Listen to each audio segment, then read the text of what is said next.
가치의 역설이라는 제목으로 하나님의 말씀을 전하려고 합니다. 먼저 설교에 들어가면서 한 가지 질문을 던지려고 하는데요. 엄청나게 쉽습니다. 앞에 나와 있는 돈이 얼마인지 맞추시면 됩니다. 자, 얼마일까요? 200원.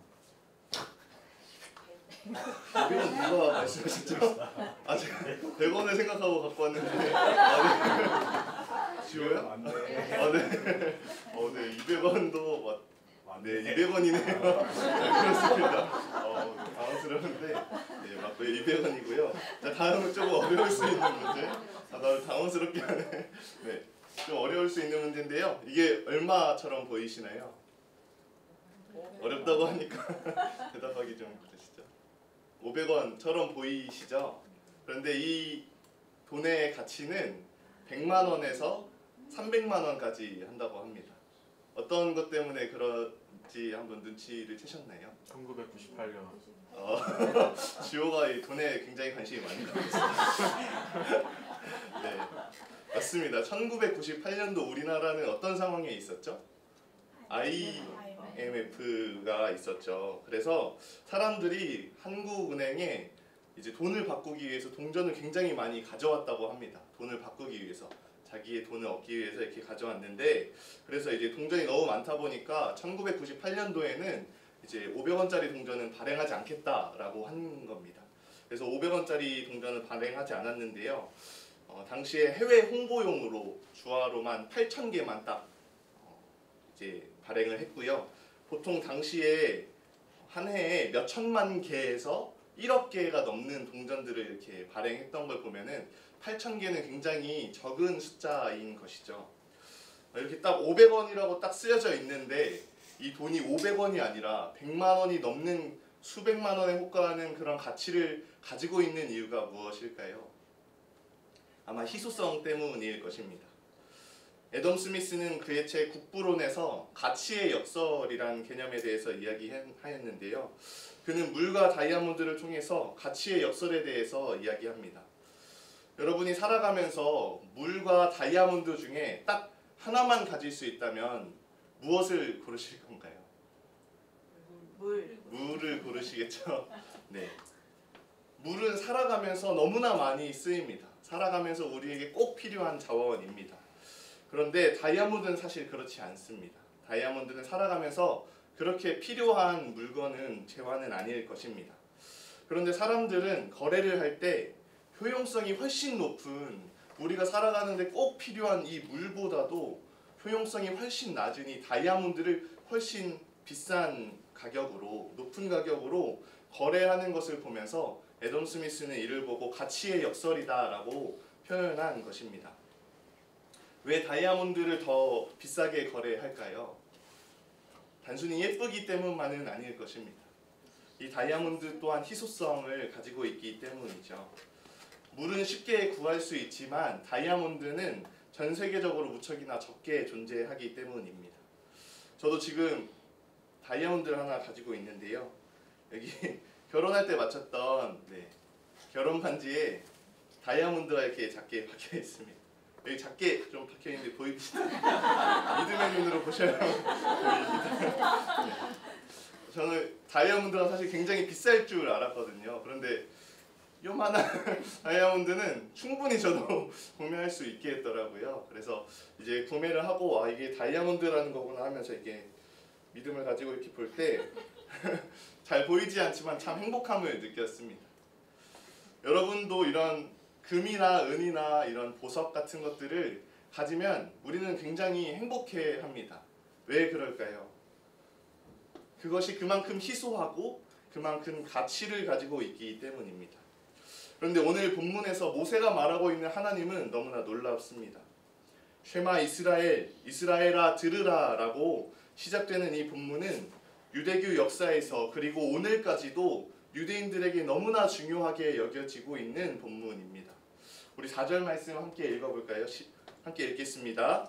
이스라엘아 들으라, 우리 하나님 여호와는 오직 유일한 여호와이시니. 아멘. 모세는 지금 우리의 하나님 여호와가 오직 유일한 여호와시라고 말하고 있습니다.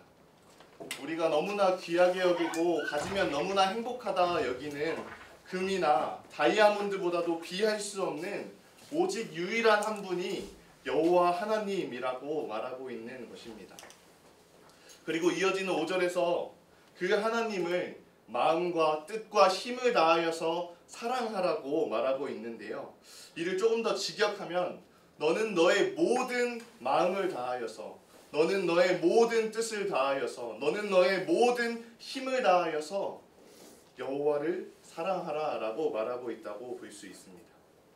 즉 우리가 마음의 일부가 아니라 우리의 뜻과 힘의 일부만이 아니라 우리의 모든 것을 다하여 하나님을 사랑해야 한다라고 말하고 있는 것입니다. 결국 이 4에서 5절 말씀을 요약해 본다면 유일한 여호와 그를 너의 모든 것을 다하여 사랑하라 라고 말해볼 수 있을 것 같습니다. 우리가 이런 유일하신 여호와 하나님을 만났을 때 그 하나님과 함께 할 때 금도 은도 다이아몬드도 비교할 수 없는 행복감이, 그 기쁨이 우리에게 맛보아지기를 축복합니다. 이 마음과 뜻과 힘을 다하라는 이 표현은 사실 신명기에서 굉장히 자주 사용되는 표현인데요. 이렇게 사용되고 있습니다. 10장 말씀입니다. 내 하나님 여호와를 경외하여 그의 모든 도를 행하고 그를 사랑하며 마음을 다하고 뜻을 다하여 내 하나님 여호와를 섬기고 내가 오늘 내 행복을 위하여 내게 명하는 여호와의 명령과 규례를 지킬 것이 아니냐. 그리고 30장 말씀입니다. 제가 넘기겠습니다. 내 하나님 여호와께서 내 마음과 내 자손의 마음에 할례를 베푸사 너로 마음을 다하며 뜻을 다하여 내 하나님 여호와를 사랑하게 하사 너로 생명을 얻게 하실 것이며.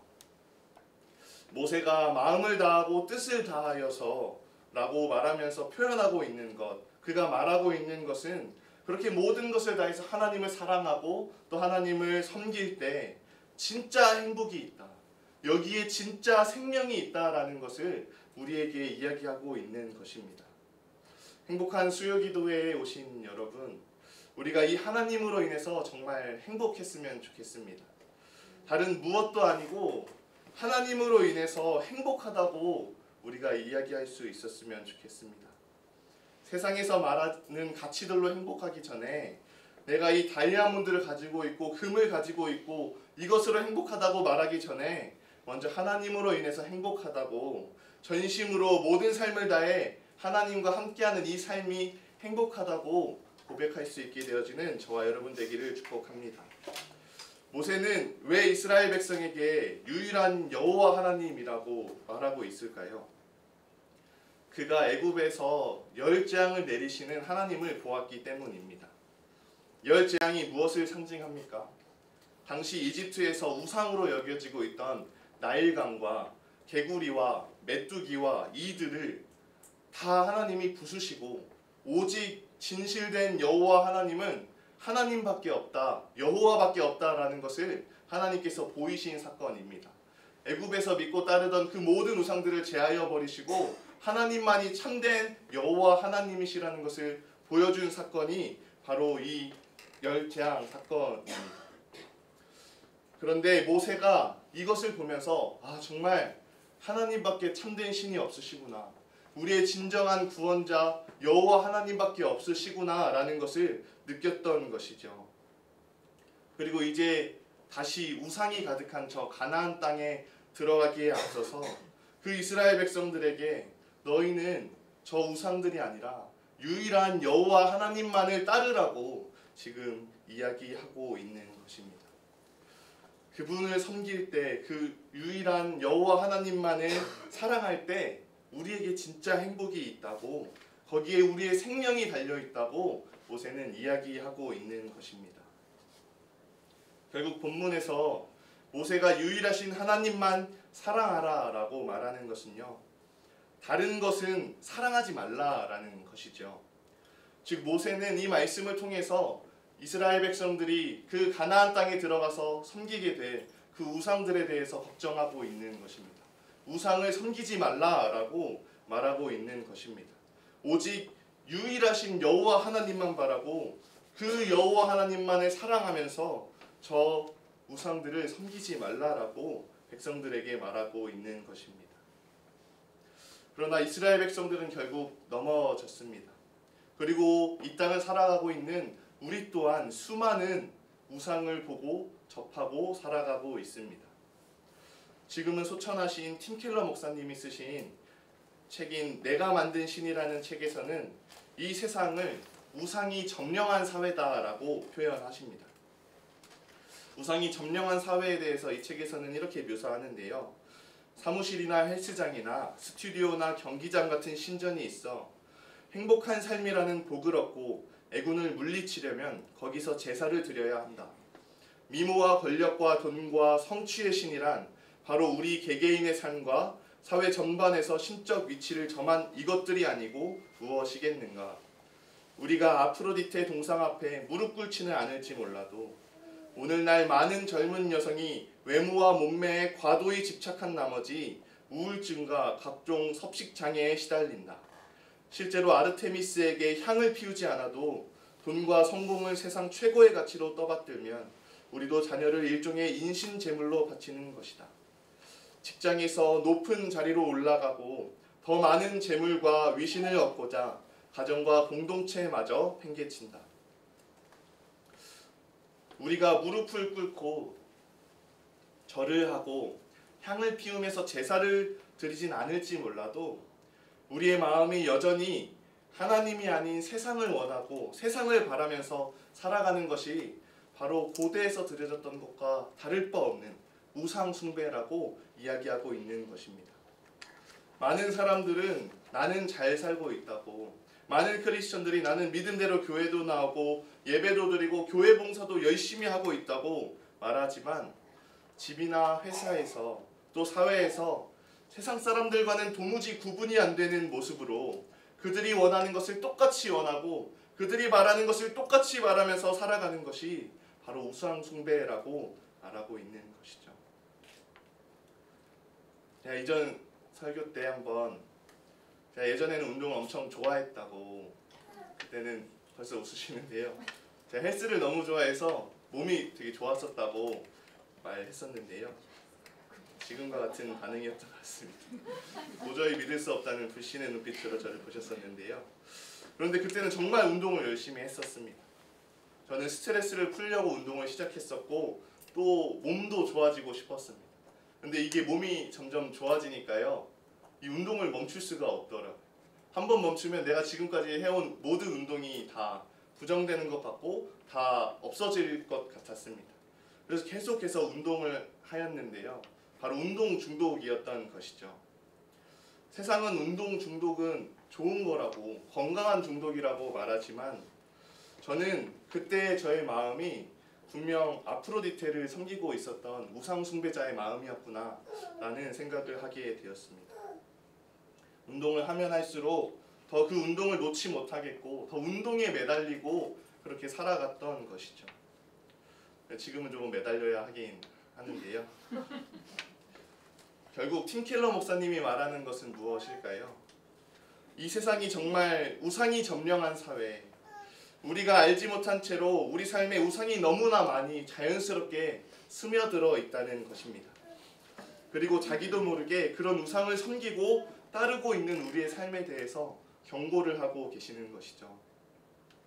그러면서 많은 크리스천들은 자기 마음의 중심을 알지 못하고 자기는 하나님만 믿으면서 살아가고 여기고 있지 않는가라는 질문을 던지시는 겁니다. 그러나 하나님이 우리에게 원하시는 것은 우리에게 조금 남아있는 마음이 아닙니다.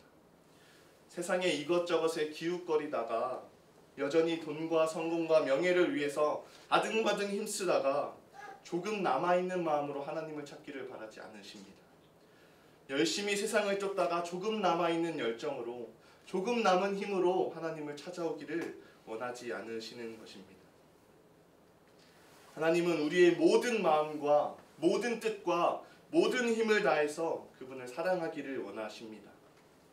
이 말은 세상에서 열정적으로 살지 말아라, 힘써서 살아가지 말라고 말하는 것이 아닙니다.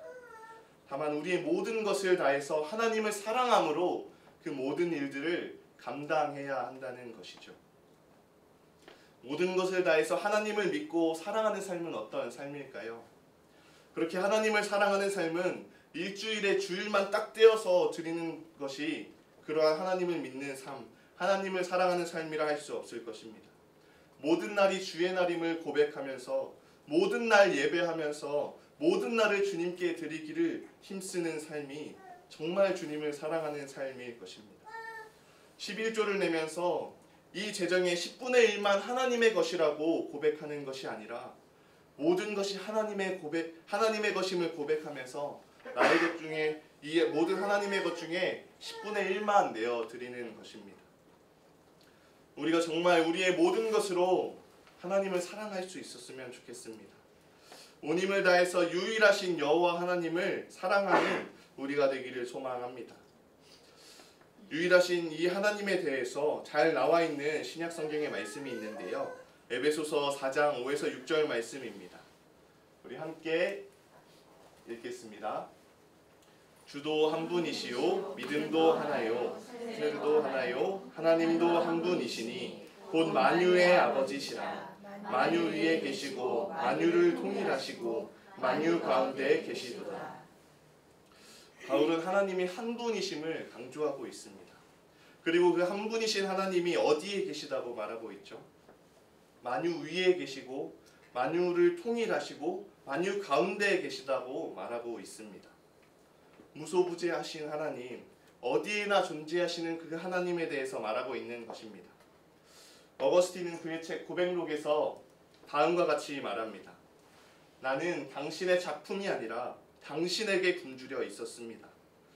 해와 달은 당신이 만드신 아름다운 작품일 뿐 가장 위대한 작품이라고도 할 수 없을 것입니다. 당신이 지으신 영적 세계가 반짝이는 천상의 작품들보다 훨씬 낫기 때문입니다. 하지만 내가 목말라 찾았던 것은 당신이 만드신 최고의 작품이 아니라 당신, 진리이신 당신이었습니다. 유일하신 그 하나님은 해와 달과 그분이 지으신 그 모든 만유 가운데 계십니다. 우리가 떠오르는 태양을 바라보면서 장엄하다고 느끼고 저 밤하늘에 뜬 초승달을 바라보면서 한 폭의 그림과 같다 여기고 저 꽃 한 송이, 풀 한 잎을 보면서 아름답다고 여기는 것은 그 가운데 하나님의 섭리를 엿볼 수 있기 때문입니다. 팀 켈러 목사님은요, 우상이 나쁜 것이 아니라 오히려 좋은 것이라고 말하는데요. 돈 자체가 나쁜 것입니까? 그렇지 않습니다. 성공하는 것이 나쁜 것입니까? 그렇지 않습니다.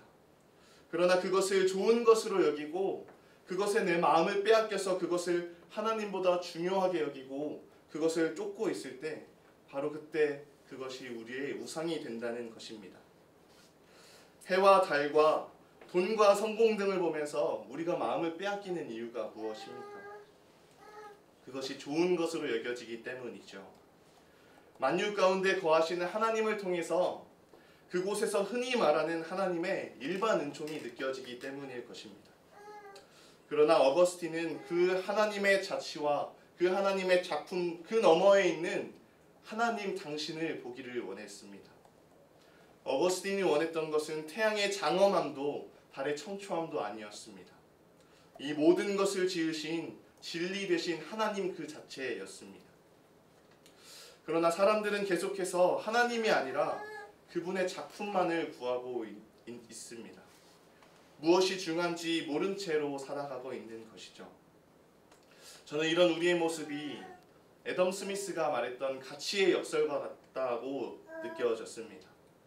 진짜 중요한 것이 무엇인지 모른 채 살아가고 빵을 가진 주인께 구하는 것이 아니라 빵 부스러기만을 바라면서 살아가는 가치 역설적인 삶을 살아가고 있는 것입니다.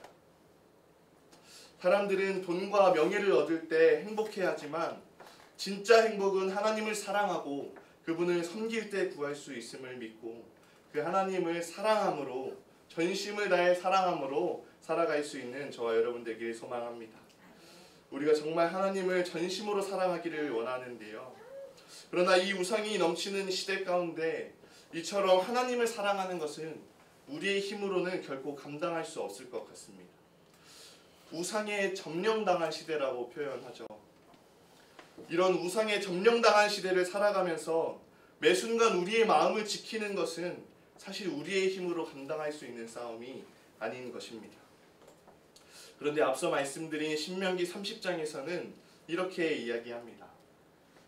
내 하나님 여호와께서 내 마음과 내 자손의 마음에 할례를 베푸사 너로 마음을 다하며 뜻을 다하여 내 하나님 여호와를 사랑하게 하사 너로 생명을 얻게 하실 것이며, 우리가 마음을 다하고 뜻을 다하여서 하나님을 사랑하며 살아가는데 그것이 잘 안 됩니다.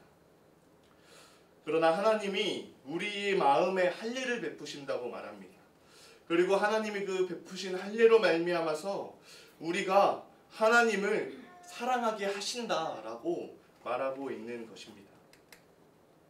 우상과의 싸움은 어쩌면 이 세상 전체와의 싸움이라고 할 수 있을 것 같습니다. 이 시대와 문화 그리고 이 세상 전체와의 치열한 전쟁 가운데 우리의 마음을 지키면서 하나님만을 사랑하는 것은 우리의 힘으로 할 수 있는 일이 아니지만, 그렇기에 하나님께서는 우리에게 내가 너의 그 마음에 할례를 베풀어서 네가 사랑하지 못하고 네가 사랑하지 않는, 네가 찾지도 구하지도 않는 나를 사랑하게 하겠다고 우리에게 말씀하시는 것입니다. 우리가 전심으로 그 하나님만을 사랑할 수 있는 것은 오직 하나님만을 통해서 가능한 것임을 믿으며 나아갔으면 좋겠습니다. 하나님이 행하신다는 이 마음의 할례가 무엇일까요? 우리의 마음을 깎아내고 우리의 마음을 잘라낸다는 것입니다. 사실 이 작업은 결코 평탄하고 편안한 작업이 아니죠. 그러나 이런 마음의 할례를 통해서 우리가 연단을 받으며 더욱 하나님을 사랑하게 되는 은혜가 우리 가운데 있다고 말하는 것입니다. 이 마음의 할례에 대해서 골로새서에서 이렇게 말하고 있는데요. 골로새서 2장 11절 말씀 함께 읽겠습니다. 또 그 안에서 너희가 손으로 하지 아니한 곧 육의 몸을 벗는 것이요 그리스도의 할례니라. 아멘. 우리가 받는 이 마음의 할례는 곧 그리스도의 할례입니다. 우리는 이 마음의 할례를 통해서 하나님을 사랑하게 됩니다. 곧 우리는 그리스도를 통해서 하나님을 사랑하게 됩니다. 그리스도께서 죽으시고 부활하셨다는 것에 함께 참여하는 자가 되어서 그리스도를 통해서 우리는 하나님을 사랑하는 자리로 나아가게 되는 것입니다. 우리가 그리스도를 통해 전심으로 하나님을 사랑할 수 있는 자들이 되어지길 소망합니다. 유일하신 하나님, 그 무엇과도 바꿀 수 없는 크고 존귀한 그 여호와 하나님을 통해서 행복을 누리며 나아갈 수 있는 우리가 되기를 소망합니다. 날마다 그리스도의 십자가에 함께 못 박히면서 그분의 사랑의 크심을 알고 그분이 먼저 우리를 사랑하셨음에 감사함으로, 그분이 우리를 너무나 사랑하셔서 죽기까지 하셨음에 감사함으로 그분을 사랑하는 우리가 되어지기를 주님의 이름으로 축복합니다. 말씀을 맺으려 합니다. 본문 말씀은 신약의 마태와 마가, 누가 모두가 인용하고 있는 말씀입니다. 예수님께서도 너의 마음과 뜻과 힘을 다하여서 하나님을 사랑하라고 말씀하셨습니다. 그러나 신약의 모든 본문에서 거기서 끝나는 본문은 없습니다. 모든 본문에서 하나님 사랑에서 멈추는 것이 아니고 이웃을 사랑해야 한다고 말하고 있는 것입니다. 본문에서 앉을 때나 걸을 때나 자녀에게 가르치고 손목과 미간에 표를 삼고 문설주와 바깥문에 기록하라고 하는 이유가 무엇일까요? 이 하나님의 사랑이 나에게만 머물러 있는 사랑이 아니라 이웃에게도 전해지고 이웃에게도 선포되어져야 하는 사랑이어야 하기 때문입니다. 하나님의 풍성한 사랑은 나에게만 머물러 있을 수 없습니다. 그리스도를 통해서 그 크신 사랑을 받고 또 그분을 사랑하면서 살아가는 그 삶은 우리 삶에 손목과 미간의 표가 없어도 그 삶 자체로 그리스도를 증거하는 삶이 될 것입니다. 이웃을 사랑하는 데 가장 큰 힘은 그들에게 삶으로 그리스도를 증거하고 복음을 전하는 삶일 것입니다. 우리가 하나님을 전심으로 사랑하는 삶을 살 때 우리는 자연스럽게 이 그리스도를 증거하게 되는 것입니다. 우리가 그런 삶을 살아갈 수 있기를 소망합니다. 그리스도를 통해서 정말 이 유일하신 하나님의 그 사랑을 알고 또 그분을 사랑하고 그 안에서 행복과 생명을 누리면서 이 넘치는 은혜와 이 풍성한 사랑을, 그 생명력을 세상 가운데 전하고 증거할 수 있는 모든 주의 백성들 되시길 주님의 이름으로 축복합니다.